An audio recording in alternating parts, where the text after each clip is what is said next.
பெத்தவங்க செஞ்ச புண்ணியம்தான் பிள்ளைகளை வந்து சேருமையா.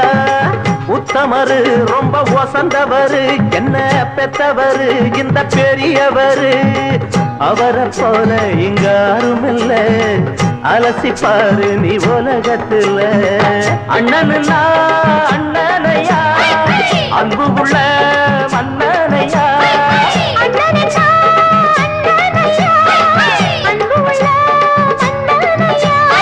ஊரெல்லாம் கொண்டாடும் உன் பேரையா.